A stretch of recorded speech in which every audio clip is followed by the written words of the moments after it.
Taste the Daily. Cuddalore மாவட்டம் பண்ருட்டியில் அளவிற்கு அதிகமாக மது அருந்திய கூலி தொழிலாளி அரசு டாஸ்மாக் கடை அருகிலேயே மயங்கி விழுந்து உயிரிழந்தார். திருவதிகையை சேர்ந்த திருக்குமரனுக்கு திருமணமாகி 3 குழந்தைகள் உள்ள நிலையில் அரசு டாஸ்மாக் கடையில் அளவிற்கு அதிகமாக மது அருந்தியதால் அதே இடத்திலேயே கீழே விழுந்து கிடந்துள்ளார். அங்கிருந்த மக்கள் அவரை மீட்டு பண்ருட்டி அரசு மருத்துவமனைக்கு கொண்டு சென்றபோது ஏற்கனவே அவர் இறந்துவிட்டதாக மருத்துவர்கள் தெரிவித்திருக்கின்றனர். தேர்தலின் போது மதுக்கடையை முழுமையாக மூடுவதாக கூறிய திமுக ஆட்சிக்கு வந்த பிறகு டார்கெட் வைத்து மது விற்பனையில் ஈடுபடுவதே அப்பாவி மக்கள் மரணமடைவதற்கு முக்கிய காரணம் என பொதுமக்கள் குற்றம் சாட்டுகின்றனர். வேலூர் அருகே அரசு பேருந்தின் மேற்கூரை வழியாக மழைநீர் ஒழுகியதால் பயணிகள் அவதியடைந்தனர். காட்பாடியிலிருந்து பாகாயம் நோக்கி சென்ற அரசு பேருந்தில் மழைநீர் கொட்டியதால் பெண்கள் உள்ளிட்ட பயணிகள் கடும் இன்னலுக்கு ஆளாகினர். இருக்கையில் மழைநீர் தேங்கியதால் அமர முடியாமல் பயணிகள் நின்றவாறே பயணித்தனர். விடியா ஸ்டாலின் ஆட்சியில் ஓட்டை உடைசல் பேருந்துகளை இயக்கி மக்களை துன்புறுத்தி வருவதாக பயணிகள் குற்றம் சாட்டுகின்றனர்.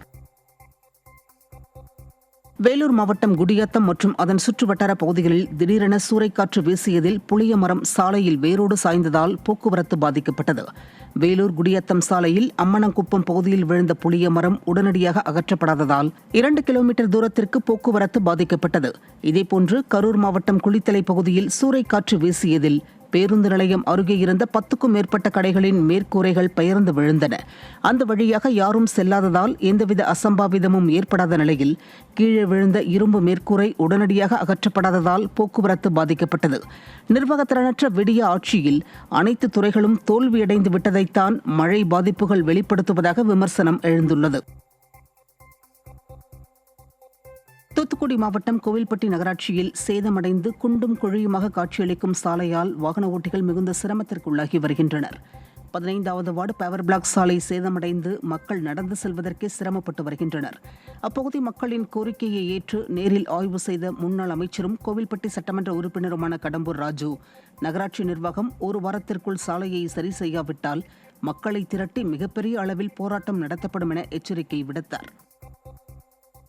சென்னை ராமாபுரத்தில் வீட்டில் விளையாடிக் கொண்டிருந்த சிறுவன் மின்சாரம் தாக்கி பரிதாபமாக பலியானார். கோடம்பாக்கத்தைச் சேர்ந்த நிர்மல் என்பவரின் மூத்த மகனான 10 வயது சிறுவன் கைலாஷ் கோடை விடுமுறையை ஒட்டி ராமாபுரம் அன்னை சத்யாநகர் பிரதான சாலையில் உள்ள தனது தாத்தா வீட்டிற்கு சென்றுள்ளார். வீட்டு மாடியில் விளையாடிக் கொண்டிருந்த சிறுவனின் கையில் வைத்திருந்த இரும்பு கம்பி அருகில் இருந்த மின்கம்பத்தில் பட்டதில் மின்சாரம் பாய்ந்து கைலாஷ் பரிதாபமாக இறந்தார். விடியா ஸ்டாலின் ஆட்சியில் தாழ்வாக அமைக்கப்பட்ட மின்கம்பிகளை அகற்றாததால் உயிரிழப்புகள் அடிக்கடி நடைபெற்று வருவதாக மக்கள் குற்றம் சாட்டினர். சென்னை அடுத்த குன்றத்தூர் திருநாகேஸ்வரர் கோவிலில் பிரம்மோற்சவ விழாவை முன்னிட்டு தேர் திருவிழா விமர்சையாக நடைபெற்றது.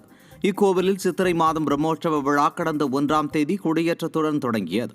நாள்தோறும் காலை மாலை என 2 வேளையும் பல்வேறு வாகனங்களில் சுவாமி எழுந்தருளி வீதி உலா நடைபெற்ற நிலையில் விழாவின் 7ஆம் நாளில் தேர் திருவிழா நடைபெற்றது. பேருந்து நிலையத்தில் இருந்து புறப்பட்ட தேரை ஆயிரக்கணக்கான பக்தர்கள் வடம் பிடித்து இழுத்து வழிபட்டனர்.